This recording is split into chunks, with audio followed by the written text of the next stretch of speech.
Elian. His first name alone is enough to recall the story of the 6-year-old boy who miraculously survived a shipwreck leaving Cuba, only to find himself in the middle of a bitter international custody battle.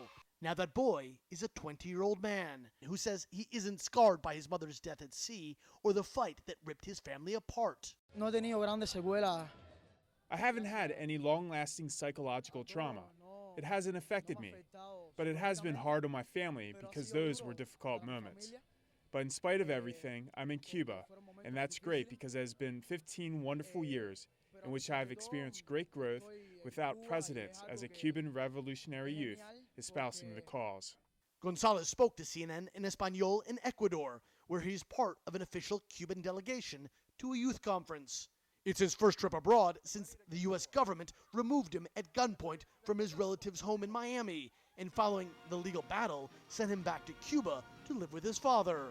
For Cuban leader Fidel Castro, Gonzales' return was a public relations victory over his enemies in the Cuban exile community.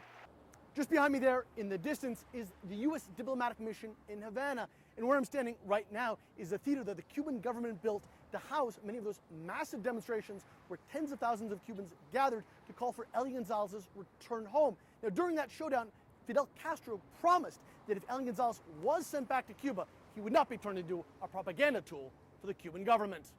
Despite those assurances, Gonzales' life was anything but normal. His 7th birthday was attended by Fidel Castro. His father, Juan Miguel, went from being a waiter to a member of the country's National Assembly. Bodyguards protect Elian Gonzalez at all times. Now he studies engineering at a military school in Cuba and appears to be emerging as a new spokesman for the Cuban government. El mensaje que queda para mí es que The message for me is that many others have died while trying to reach American soil.